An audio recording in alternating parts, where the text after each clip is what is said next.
Hello friends, आप सबका स्वागत है आपके अपने यूट्यूब चैनल एग्जाम लवर पर। और आज हम सॉल्व करने वाले हैं जीके क्वेश्चन सेट नंबर 5 और इसके अंदर अब सॉल्व करेंगे दिल्ली सल्तनत काल से संबंधित कुछ महत्वपूर्ण प्रश्नों को। तो चलिए स्टार्ट करते हैं आज की क्विज और देखते हैं कि आज का पहला जो क्वेश्चन है वो क्या है। देखिए कि निम्नलिखित में से किस किस राजवंश के अंतर्गत विजारत का चरमोत्कर्ष हुआ। अब ये विजारत क्या चीज़ है। विजारत देखिए विभाग का नाम है जिसको कि दीवाने वजारत कहा जाता था। और इसके बारे में जब हमने प्रशासनिक व्यवस्था पढ़ी थी तो डिटेल से पढ़ा था कि जो दीवाने वजारत था इसका जो कार्य था वो क्या था कि राजस्व विभाग हुआ करता था। ये कर वगैरह को इकट्ठा करना ये सब कार्य किया करता था। और जो ये विभाग था दीवाने वजारत इसका जो प्रमुख हुआ करता था, हेड कौन हुआ करता था, वजीर इसका हेड हुआ करता था। और यहाँ पर क्वेश्चन पूछ रहा है कि भाई किसके काल के अंदर ये जो विजारत जो थी वो स्वर्णिम काल कहा जाता है उसका, तो किससे संबंधित था, तुगलक वंश को कह सकते हैं। ये जब पढ़ा था तो आपको बताया गया था कि तुगलक वंश में क्या हुआ था, विजारत का स्वर्णिम काल हुआ था, इसका अच्छे से उत्थान हुआ था। और देखिए कुछ अन्य विभाग भी मैंने बताए थे जैसे कि दीवान अमीर कोही जो कि क्या था, किसानों के लिए बनाया गया था मोहम्मद बिन तुगलक के द्वारा। इसके अलावा दीवान एक वकूफ़ हुआ करता था जो कि फिरोज खिलजी है उसने बनाया था, जो कि क्रय विक्रय के जो भी वही कागजात हुआ करते थे उनकी देख रेख रखने का कार्य हुआ करता था इस विभाग का। इसके अलावा एक था मुशरिफ ए मुमालिक जो कि क्या था, महालेखाकार था। इसके अलावा मुस्तौदी ए मुमालिक जो क्या था, महालेखा परीक्षक होता था, ऑडिटर। ये सब कार्यालय क्या थे, इस दीवान वजारत कार्यालय के अधीन आया करते थे, यानी कि इसके अंदर हुआ करते थे। उन सबका हेड कौन हुआ करता था, वजीर, जो कि काफ़ी महत्वपूर्ण पद था। यानी कि सम्राट के बाद, सुल्तान के बाद जो दूसरा महत्वपूर्ण पद था वो क्या हुआ करता था, वजीर। तो क्वेश्चन का आंसर क्या हुआ, सी, तुगलक वंश के अंदर ये फला फूला, यानी कि विजारत जो विभाग था ये फला फूला था इस समय काल के अंदर। चलिए बढ़ते हैं अपने अगले प्रश्न की ओर, देखते हैं कि क्या है। यहाँ पर आपको दो कथन दिए गए हैं। जो कथन ए दिया गया है उसमें लिखा गया है कि जो अलाउद्दीन के दक्षिण अभियान का जो दक्षिण अभियान उसने क्यों किए थे, क्योंकि वो वहाँ से धन प्राप्ति करना चाहता था। और जो दूसरा कथन है कि वह दक्षिण राज्यों को कब्जे में करना चाहता था। तो आपको बताना है कि ये जो दोनों कथन दिए गए हैं वो सही है या कौन सा गलत है, इस बारे में आपको बताना है। तो देखिए जो पहला कथन है कि अलाउद्दीन के दक्षिणी अभियान धन प्राप्ति के अभियान थे, तो ये बिल्कुल सही बात है कि दक्षिण पर उसने अभियान क्यों किए थे, क्योंकि वो वहाँ से धन प्राप्त करना चाहता था। तो जो कथन ए हो गया वो तो राइट हो गया। इसके अलावा आर देखिए कि वह दक्षिणी राज्यों को कब्जे में रखना चाहता था। तो ऐसा कुछ नहीं किया था अलाउद्दीन खिलजी ने, वो कब्जे में नहीं करता था। वो दक्षिण के राज्यों में जैसे ज़्यादातर किसको भेजता था, जो कि मलिक काफूर है जो कि उसका गुलाम था उसको भेजता था। तो वो वहाँ पर अपना क्या था, जीत हासिल कर लेता था, या फिर जो भी राज्य थे उसकी अधीन हो जाते थे अलाउद्दीन खिलजी के। तो वो क्या करते थे कि भाई वार्षिक रूप से उसको कर भेजा करते थे अलाउद्दीन खिलजी को। और अलाउद्दीन यही चाहता था, अलाउद्दीन खिलजी, कि धन पैसा ही चाहता था वहाँ से। यानी कि वो खुद वहाँ पर राज नहीं करता था, किसी आदमी को वहाँ पर स्थापित कर दिया और शासक बना दिया। ऐसा ना करके वो क्या क्या करता था कि सालाना रूप से उनसे कुछ ना कुछ कर लिया करता था। अगर कोई कर नहीं देता था तो क्या करता था अलाउद्दीन खिलजी, फिर से अभियान कर देता था। तो ये उसके काम थे। तो इसका मतलब ये हुआ कि जो कथन ए है वो तो सही है, किंतु आर है ना वो गलत है। तो आंसर कौन सा बनेगा, सी के अंदर ये चीज़ लिखी गई है कि जो ए ऑप्शन है वो सही है और जो आर है वो गलत है। बढ़ते हैं आगे और देखते हैं कि नेक्स्ट क्वेश्चन क्या है। तो यहाँ पर देखिए दो सूची हमें दी गई है कि एक तो सूची एक हो गई और सूची दो। सूची एक के अंदर हमें लेखक के नाम दिए गए हैं और सूची जो बी है उसके अंदर हमें पुस्तक के नाम दिए गए हैं। तो जाहिर सी बात आपको ये बतानी है कि भाई जो ये यहाँ पर जो लेखक दिए गए हैं, जो इतिहासकार हैं, उनसे संबंधित जो पुस्तक है वो यहाँ पर कौन सी है। तो सबसे पहला जो लेखक है वो देखिए कौन है, जियाउद्दीन बर्नी। तो बर्नी के बारे में मैंने आपको बताया है कि इसकी दो पुस्तकें महत्वपूर्ण हैं, जिसमें कि क्या है, तारीख ए फिरोज शाही होगी और दूसरी कौन सी है, फतवा ए जहांदारी। तो देखिए ये दोनों बुक में से है कोई यहाँ पर। तो यहाँ पर देखिए यहाँ पर मिलेगी आपको तारीख ए फिरोज शाही, ऑप्शन 4 हो गया। तो ये यहाँ पर मैच हो गया इस तरीके से। अब ऑप्शन देखिए ए के अंदर 4 किसके अंदर है, तो पहले ही ऑप्शन के अंदर है, बाकी किसी के अंदर भी नहीं है। तो ये सारे तो गलत हो गए ऑप्शन, और बच गया कौन सा, ये हमारा राइट आंसर हो गया। लेकिन ये तो तरीका एग्जाम में हो गया। यहाँ पर और देखते हैं आगे, जो दूसरा ऑप्शन दिया गया है वो क्या है, असम निजामी। तो असम निजामी जो दिया गया है उसकी देखिए एक पुस्तक है, उसका नाम है ताजुल मासीर नाम से एक पुस्तक लिखी थी, और इस पुस्तक के अंदर उसने क्या बताया है, जो मोहम्मद गौरी ने जो भी भारत पर आक्रमण किए थे उन सब के बारे में बताया गया है। तो क्या बताया, ताजुल मसीर। तो निज़ाम, ये जो हसन निज़ाम है, इसकी पुस्तक होगी ताजुल मसीर, ये सही ऑप्शन हो गया। उसके बाद है मिनाजु सिराज। तो मिनाजु सिराज की पुस्तक देखिए, जो मिनाजु सिराज था वो किसके दरबार में हुआ करता था, इल्तुतमिश के दरबार में हुआ करता था, और इसकी जो महत्वपूर्ण रचना थी उसका क्या नाम था, तबाकत ए नासिरी। तो मिनाजु सिराज का संबंध किससे हो गया, तबाकत ए नासिरी से हो गया। इसके बाद देखिए याहिया विल अहमद सरहिंदी। जो सरहिंदी है वो किसके शासनकाल में हुआ करता था, जो मुबारक शाह के बारे में आपने पढ़ा था कि सैयद वंश के अंदर था मुबारक शाह, तो उसके दरबार के अंदर ये रहा करता था सरहिंदी। तो इसकी जो महत्वपूर्ण रचना है उसका नाम है तारिक ए मुबारक शाही। तो डी के साथ क्या मैच कर गया, एक तारिक ए मुबारक शाही। तो इस तरह से ऑप्शन हो गया ए, ये हमारा राइट आंसर है। तो इनके बारे में मैंने आपको बता दिया कि जो भी महत्वपूर्ण रचनाएं थे, इसके अलावा कोई अन्य पुस्तकें भी अगर इनकी रही थी। तो देखिए, जैसे ये जियाउद्दीन बरनी है, ये किसके शासनकाल से संबंधित है, ये मोहम्मद बिन तुगलक के शासनकाल में भी था। इसके अलावा जो फिरोज शाह तुगलक था उसके भी शासनकाल में ये कुछ समय तक रहा था। पुस्तक मैंने बताई दी, तारीख फिरोज शाही और फतवा ए जहांदारी इसकी पुस्तक थी। तो ये हो गए ऑप्शंस, कौन सा राइट बना, ए। बढ़ते हैं आगे और देखते हैं आज का जो चौथा क्वेश्चन है। यहाँ पर पूछ रहा है कि किसने सल्तनत काल में प्रचलित डाक व्यवस्था का विस्तृत वर्णन किया है। कि भाई सल्तनत काल जो थी उसके अंदर जो ये आज के टाइम में हम डाक भेजते हैं, सेम कुछ इसी प्रकार की डाक व्यवस्था हुआ करती थी सल्तनत काल में। तो इस चीज़ का स्रोत क्या है, कि किससे हमें इस चीज़ की जानकारी मिलती है। तो ये मिलती है, जो इब्न बतूता ने जो पुस्तक लिखी है अपनी, जिसका कि नाम क्या है, रहला नाम है, उसके अंदर ये डाक व्यवस्था का जिक्र किया गया है जो कि सल्तनत काल में चलती थी। और इब्न बतूता के बारे में आप सब लोग जानते ही हैं कि ये कहाँ से आया था, मोरक्को से आया था। और मोरक्को कहाँ पर है, अफ्रीका के अंदर है, अफ्रीका से आया था। और किसके शासनकाल में आया था, मोहम्मद बिन तुगलक के शासनकाल के अंदर ये आया था भारत के अंदर। और पुस्तक की अगर बात करें तो इसकी पुस्तक का क्या नाम है, यानी कि रहला बोल दो या किताबुल रहला भी बोल सकते हैं। इसके अलावा देखिए, इब्न बतूता जो है वो मोहम्मद बिन तुगलक के शासनकाल में तो आया ही था। उसके अलावा अगर बात करें तो विजयनगर जो साम्राज्य है, जो कि आजकल हमारी क्लास चल रही है उसके बारे में, तो विजयनगर साम्राज्य के अंदर एक राजा था, इसका नाम क्या था, हरिहर प्रथम। तो उसके शासनकाल से भी ये संबंधित है, यानी कि जो इसकी पुस्तक है रहला, उसके अंदर विजयनगर साम्राज्य का भी जिक्र मिलता है। ठीक है, कभी आपसे कोई पूछ ले कि जो इब्न बतूता है उसकी जो पुस्तक है रहला, उसके पुस्तक के अंदर किसके साम्राज्य के बारे में जानकारी मिलती है, तो तुगलक वंश की तो मिलती है दिल्ली सल्तनत में। उसके अलावा विजयनगर साम्राज्य के बारे में भी जानकारी मिलती है। तो ये चीज़ भी आप क्या रखेंगे, ध्यान रखेंगे, बहुत ज़्यादा इंपॉर्टेंट है। उसके अलावा अन्य ऑप्शन देखिए कि जो पहला दिया गया है आमिर खुसरो। आमिर खुसरो के बारे में आप जानते हैं कि किसके शासनकाल में था, अलाउद्दीन खिलजी के ये शासनकाल में हुआ करता था। इसके अलावा इसको जो नाम था वो क्या बोला जाता है, इसको तोता ए हिंद भी बोला जाता है, इसको तोता ए हिंद भी कहा जाता है। इसके अलावा इसने क्या किया था, जो तबला होता है और जो दूसरा क्या होता है सितार, उसका इसने आविष्कार भी किया था, तबला और सितार का। इसके अलावा जो गायन की जो हिंदुस्तानी शैली है उसका भी इसने विकास किया था। तो ये इसके बारे में महत्वपूर्ण हो गया। उसके अलावा देखिए जो दूसरा ऑप्शन है कौन सा, फरिश्ता।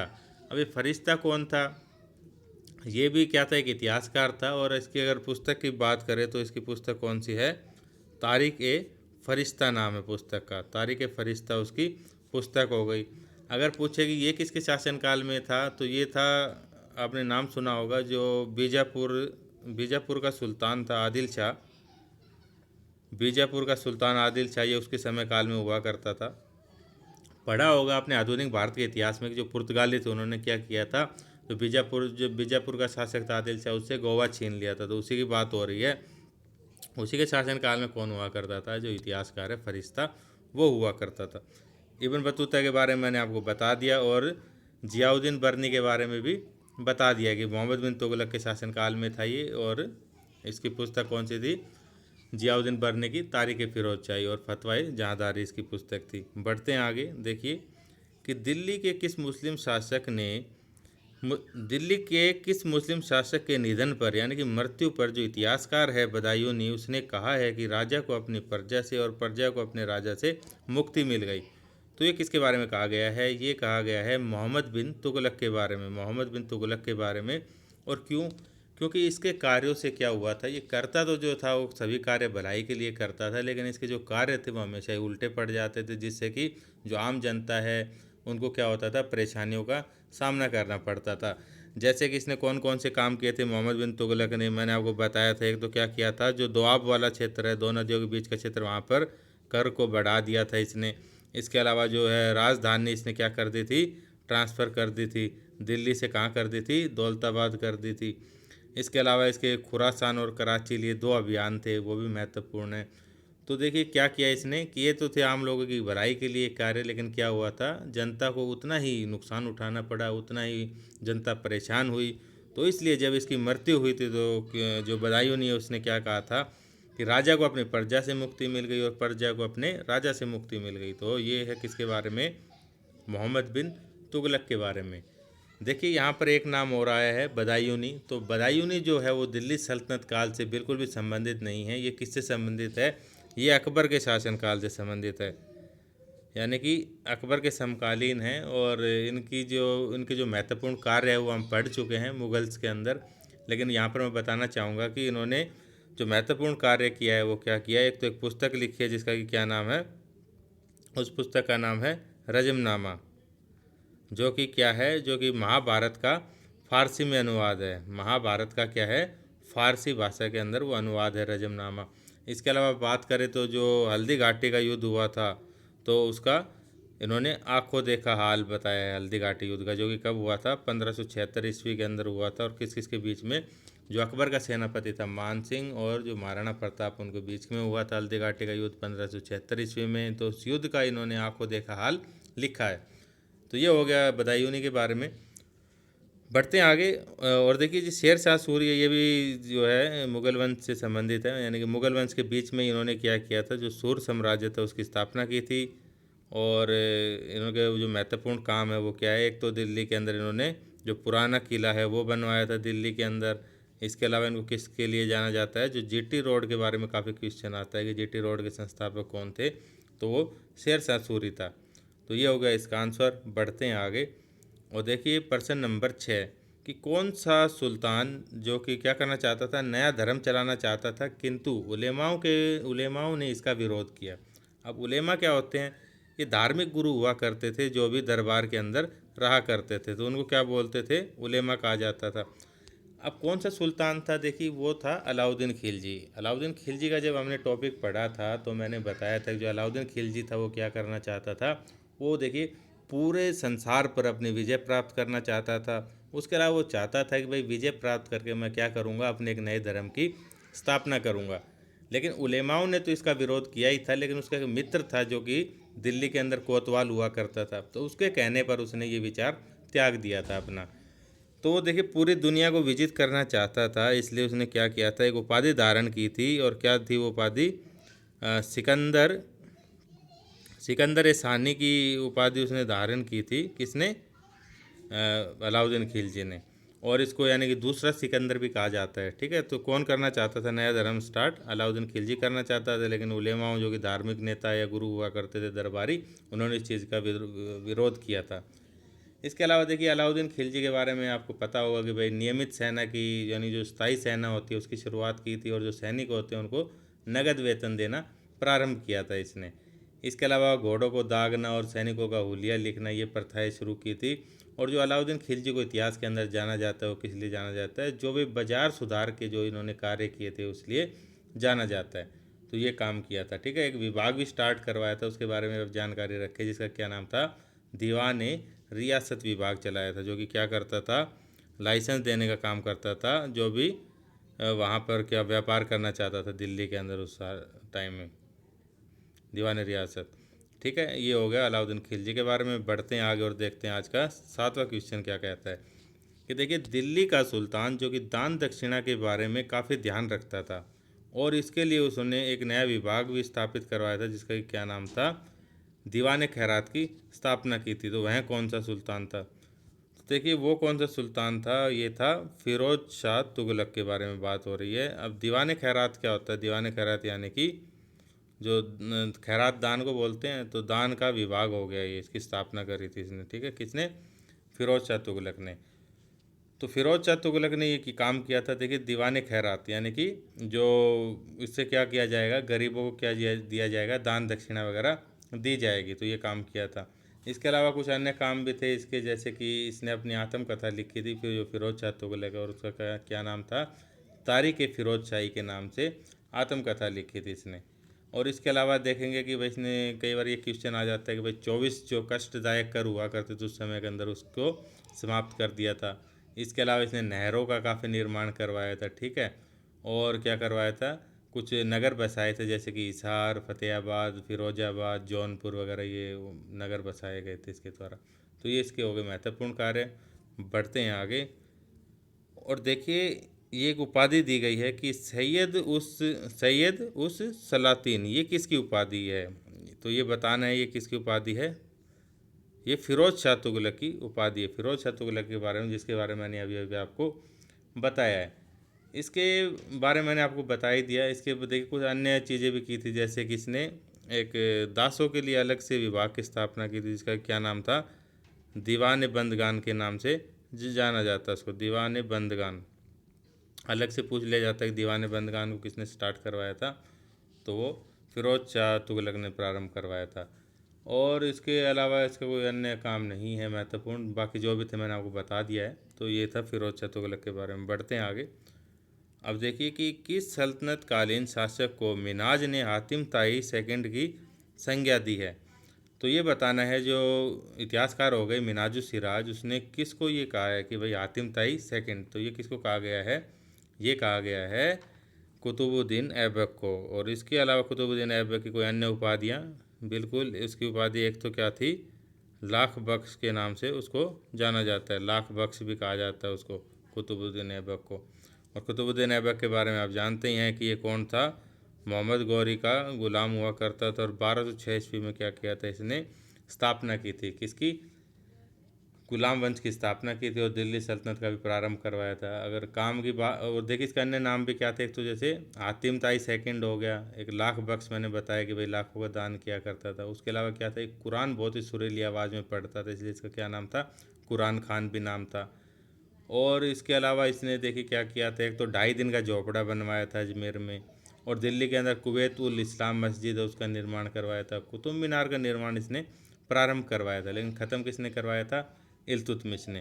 तो ये किसके बारे में हो गया, ये हो गया आपका कुतुबुद्दीन ऐबक के बारे में। अब बढ़ते हैं आगे और देखते हैं अगला जो क्वेश्चन है वो किसका है। आज का लास्ट क्वेश्चन है ये, आपको बताना है कि मध्यकालीन भारत के अंदर ये राजाओं के जो भी काम दिए गए हैं, आपको बताना है कि निम्न में से कौन सा कार्य जो है वो सही है। ऑप्शन ए देखिए कि जो अलाउद्दीन खिलजी है उसने एक अलग से विभाग की स्थापना की थी, जिसका क्या नाम था, दीवान आरिज। तो बिल्कुल गलत बात है, ये दीवान आरिज की स्थापना किसने की थी, वो की थी बलबन के द्वारा की गई थी। दीवान आरिज कह लो या दीवान अर्ज कह लो, इसकी स्थापना किसके द्वारा की गई थी, बलबन के द्वारा की गई थी। और ये क्या होता था, ये सैन्य विभाग हुआ करता था। तो ये इसका काम कार्य क्या हो गया भाई, सेना के अंदर जो सैनिकों की भर्ती करना, उनको ट्रेनिंग देना, ठीक है, नियमित प्रशिक्षण हो गया। इसके अलावा सेना के लिए हाथी घोड़े खरीदना या भाई रसद की आपूर्ति करना, ये सब कार्य किसके हुआ करते थे, इस विभाग के हुआ करते थे, दीवान आरिज या फिर दीवान अर्ज। संस्थापक कौन था, बलबन था। इसके बाद देखिए कि बलबन ने अपनी सेना के घोड़ों को दागने की पत्ती शुरू की, ये गलत बात है, किसके द्वारा की गई थी, ये अलाउद्दीन खिलजी के द्वारा की गई थी। तो अलाउद्दीन खिलजी ने क्या किया था, एक तो परमानेंट सेना रखी थी अपनी, उसके अलावा घोड़ों को दागने की प्रथा और सैनिकों का हुलिया लिखने की प्रथा प्रारंभ की थी, किसने, अलाउद्दीन खिलजी ने। तो दूसरा ऑप्शन भी गलत हो गया। उसके बाद तीसरा ऑप्शन देखिए कि जो महमूद बिन तुगलक है, जो कि पागल राजा है, उसकी मृत्यु के बाद दिल्ली की गद्दी पर उसके चाचा बैठे। बिल्कुल गलत बात है। इसकी जो मोहम्मद बिन तुगलक है, इसकी मृत्यु के बाद जो शासक बना था वो कौन था, फिरोज शाह तुगलक था। और फिरोज शाह तुगलक कौन था, वो मोहम्मद बिन जो तुगलक है इसका चचेरा भाई था, यानी कि चाचा का लड़का था, चाचा नहीं था। तो ये ऑप्शन भी गलत हो गया। इसके अलावा है कि जो फिरोज शाह तुगलक है उसने क्या किया था, गुलामों के लिए एक अलग से विभाग बनाया था, दीवाने बंदगान विभाग। ये अभी अभी हमने पढ़ा है और एकदम राइट ऑप्शन है, बिल्कुल सही है कि फिरोज शाह तुगलक के शासनकाल में जो गुलाम उनकी संख्या बहुत ज़्यादा हो गई थी, 1,80,000 तक पहुंच गई थी। तो उनके लिए क्या किया था, दीवाने बंदगान की स्थापना की गई थी, जो क्या करता था भाई, इनका रिकॉर्ड रखता था पूरा। उसके अलावा उनको प्रशिक्षण देना, वो कोई कला आर्ट या किसी भी क्षेत्र में माहिर बनाना उनको, ताकि वो रोजगार पा सके। तो ऐसा कार्य किया गया था किसके द्वारा, फिरोज शाह तुगलक के द्वारा। तो फ्रेंड्स ये थे आज के 10 क्वेश्चन। तो रिक्वेस्ट है कि वीडियो को अधिक से अधिक लाइक करें, शेयर करें, सब्सक्राइब करें। तो थैंक यू सो मच, मिलते हैं जल्दी नेक्स्ट वीडियो में।